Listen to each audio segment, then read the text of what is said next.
Polisi belum simpulkan penyebab tewasnya 4 bocah dalam satu mobil.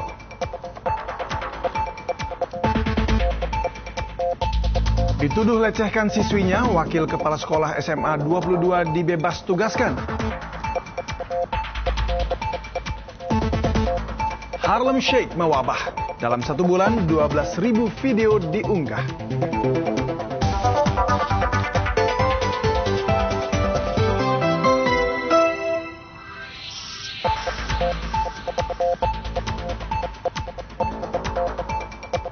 Ya, selamat petang saudara. Liputan petang kembali ke hadapan Anda dengan sejumlah informasi. Di antaranya diluncurkannya layanan call center 119, informasi ketersediaan tempat tidur di Rumah Sakit DKI Jakarta. Barometer pekan ini juga akan hadir mengulas depresi pada ibu rumah tangga yang berpotensi nyawa melayang. Anda bergabung dalam Liputan Petang bersama saya David Silahoy.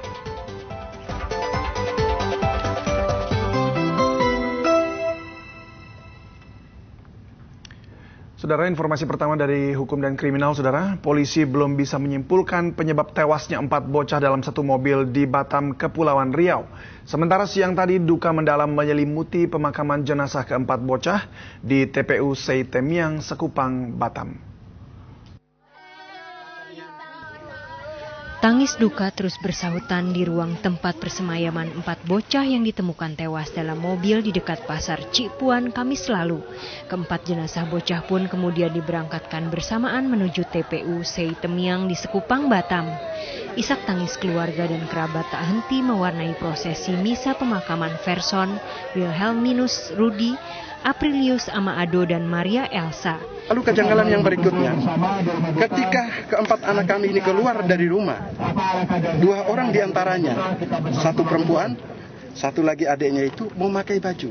Tapi ketika diketemukan di TKP, mereka sama sekali tidak memakai baju. Yang menjadi pertanyaan kami, apabila dari hasil forensik mengatakan bahwa ini akibat dari oksigen, kekurangan oksigen, seharusnya keempat anak kami, 2 diantaranya yang tidak memakai baju itu, pasti bajunya, ini analisa sederhana, pasti bajunya ada di dalam mobil. Kemarin sejumlah personil tim reskrim dan identifikasi Polres Barelang memeriksa dengan teliti seluruh bagian mobil rongsokan tempat penemuan keempat bocah malang. Meski ditemukan bekas luka memar di sekujur tubuh keempat korban, namun polisi belum berani menyimpulkan penyebab kematiannya. Keempat korban sempat dilaporkan hilang oleh orang tuanya hari Rabu lalu ke Polsek Bengkong. Aloysius Aran melaporkan dari Batam, Kepulauan Riau. Gubernur DKI Jakarta Joko Widodo prihatin atas kasus dugaan pelecehan seksual terhadap siswi SMA 22 Jakarta dengan terduga pelaku wakil kepala sekolahnya sendiri. Sementara sang guru yang sudah dibebas tugaskan dari jabatannya berencana melaporkan siswi tersebut dengan tuduhan pencemaran nama baik. Kasus dugaan pelecehan seksual yang dilakukan wakil kepala sekolah SMA 22 Jakarta kemarin membuat geger para siswa sekolah tersebut. Para siswa tak menyangka sang guru yang dituduh, T, yang mereka kenal baik, bisa melakukan perbuatan tercela itu. Selama ini menurut sejumlah siswa, MA tak pernah terlihat dekat dengan T, melainkan dengan guru lainnya yaitu Y. Pak T bukan Pak T, tapi Pak Y. Dan intinya Pak T itu sama si MA itu nggak Tidak ada hubungan sama dan nggak sekali, pernah Pak. dekat sedikit pun. Kalian tetap yakin bahwa Pak T tidak ada 100%? Kita yakin banget kalau Terduga T kemarin membantah melakukan pelecehan terhadap MA. Bantahan yang membuat MA histeris. Setelah kejadian itu, MA kini pemurung dan memilih berdiam di dalam kamar di rumahnya. Pihak keluarga MA berharap pelaku pelecehan terhadap anak mereka bisa dihukum setimpal. Tak hanya menghebohkan sekolah, Gubernur DKI Jakarta Joko Widodo turut prihatin atas kejadian ini.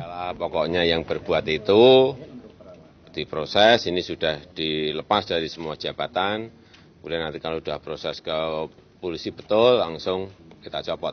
Terus bagaimana dengan siswa? Ini karena ini di dunia pendidikan, copot. Dinas Pendidikan DKI Jakarta sudah membebas tugaskan T dari jabatannya sebagai wakil kepala sekolah dan guru.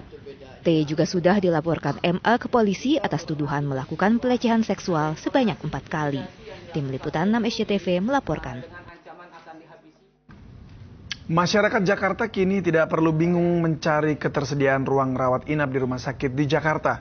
Cukup dengan menelpon 119, warga bisa diarahkan ke rumah sakit terdekat dengan layanan kesehatan yang bisa digunakan.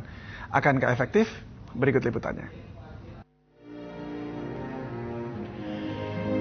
Pengalaman buruk saat bayi kembar Dara dan Dera yang ditolak di 10 rumah sakit karena penuh menjadi pelajaran berharga. Kini pemerintah DKI Jakarta berusaha memperbaiki layanan kesehatannya. Salah satunya adalah ini, SPGDT atau Sistem Penanggulangan Gawat Darurat Terpadu dengan menghubungi call center 119 atau 021 348 35118. Masyarakat dapat langsung memperoleh informasi ketersediaan tempat tidur yang masih tersedia di rumah sakit, termasuk layanan darurat lainnya.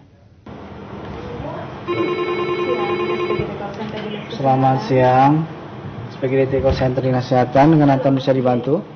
Selain informasi ketersediaan layanan di rumah sakit, layanan 119 juga ditangani oleh dokter yang bisa memberikan informasi pertolongan pertama.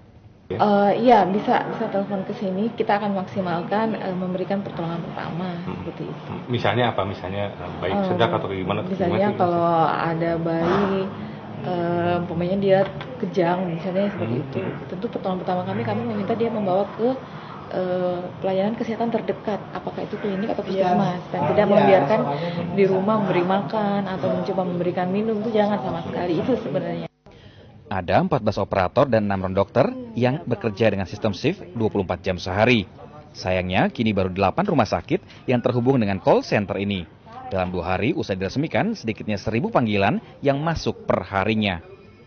Tetapi sayangnya ketika Liputan 6 berusaha menghubungi nomor call center 119 dari kantor, layanan ini sulit dihubungi.